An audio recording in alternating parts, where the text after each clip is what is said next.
আসসালামু আলাইকুম ভাই ও বোনেরা। আজকে আলোচনার বিষয় স্বপ্নে যদি কেউ শাহবাগন দেখলে কি হয়। তবে পূর্বের মতো আমরা এখনও বলি যে একই স্বপ্নের ব্যাখ্যা ভিন্ন ভিন্ন হতে পারে, তা আপনার বয়স, পেশা, বিবাহিত নাকি অবিবাহিত, নারী নাকি পুরুষ ও আপনার বর্তমান পরিস্থিতির উপর নির্ভর করে।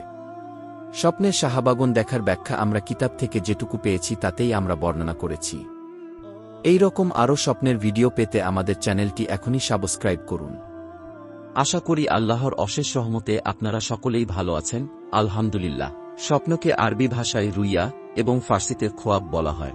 হযরত হুরায়রা রাদিয়াল্লাহু আনহু থেকে বর্ণিত, রাসূলুল্লাহ সাল্লাল্লাহু আলাইহি ওয়াসাল্লাম ইরশাদ করেছেন, রুইয়ায়ে সালেহা তথা ভালো স্বপ্ন আল্লাহর নিকট থেকে দেখানো হয়। তবে স্বপ্নটি সত্য কিনা মিথ্যা হবে তা সম্পূর্ণই আপনার উপর নির্ভরশীল। ইসলামিক হাদিস অনুসারে যদি আপনি পাক পবিত্র অবস্থায় ডান কাঁধ হয়ে ঘুম আসেন এবং রাত 12টার পর থেকে ফজর আজানের আগে যদি কোনো ভালো স্বপ্ন দেখে থাকেন, তাহলে এটি আল্লাহর নিকট থেকে দেখানো হয়েছে এবং খুব অচিরেই আপনার স্বপ্নটি সত্য হবে ইনশাআল্লাহ। স্বপ্নের এই ব্যাখ্যাটি আমরা ইবনে সিরিন রহমতুল্লাহি আলাইহি এর স্বপ্নের তাবির বই থেকে নিয়েছি।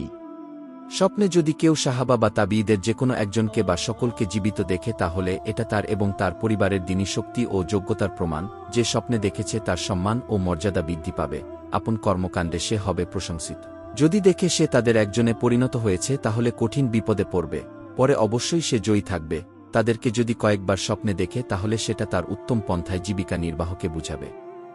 হযরত আবু বকর সিদ্দিক রাদিয়াল্লাহু আনহুকে জীবিত স্বপ্নে দেখা আল্লাহর বান্দাদের প্রতি দয়া ও মমতার গুণে স্বপ্নদ্রষ্টাকে গুণান্বিত করার ইঙ্গিত করে। হযরত উমর রাদিয়াল্লাহু আনহুকে স্বপ্নে দেখা স্বপ্নদ্রষ্টাকে ধর্মীয় শক্তি, ন্যায়পরায়ণতা এবং অধীনস্থদের প্রতি সদ্ব্যবহারের গুণে গুণান্বিত করা বুঝায়। হযরত উসমান রাদিয়াল্লাহু আনহুকে জীবিত স্বপ্নে দেখা লজ্জা ও প্রভাবশালী ব্যক্তিত্বের গুণে গুণান্বিত হওয়ার লক্ষণ আর হিংসুক বেড়ে যাবে।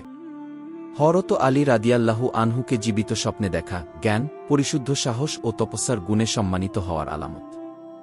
যে কেউ স্বপ্নেকারীদের এক জায়গায় জড়ো হতে দেখে তাহলে সেখানে রাষ্ট্রের প্রধান, সুলতান, বণিক এবং বিদ্বানরা জড়ো হবেন।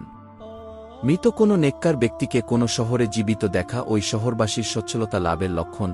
এছাড়া শাসকদের পক্ষ হতে দেশবাসী ন্যায় বিচার পাবে এবং নেতৃস্থানীয় লোকদের মাঝে শুদ্ধি দেখা দেবে।